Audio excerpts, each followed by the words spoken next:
இன்னைக்கு நம்ம பார்க்க போறது ஹாட் அண்ட் ஸ்பைசியான பீஃப் கிரேவி எப்படி செய்யறதுன்னு சொல்லிட்டு நம்ம வீடியோல பார்க்கலாம்.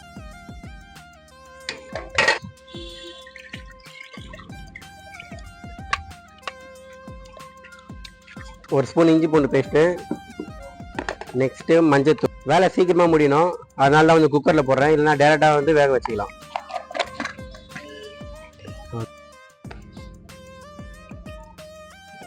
ஏதோ நம்ம கொஞ்சம் பிரியாணி செய்கிறனால நம்ம கட்டிங்லாம் தெரிஞ்சிருக்குது.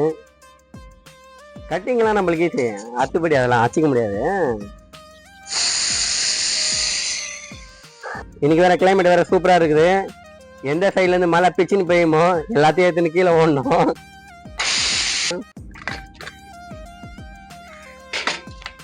வெந்துச்சா இல்லையான்னு பார்க்கலாம். அவ்வளோதான்.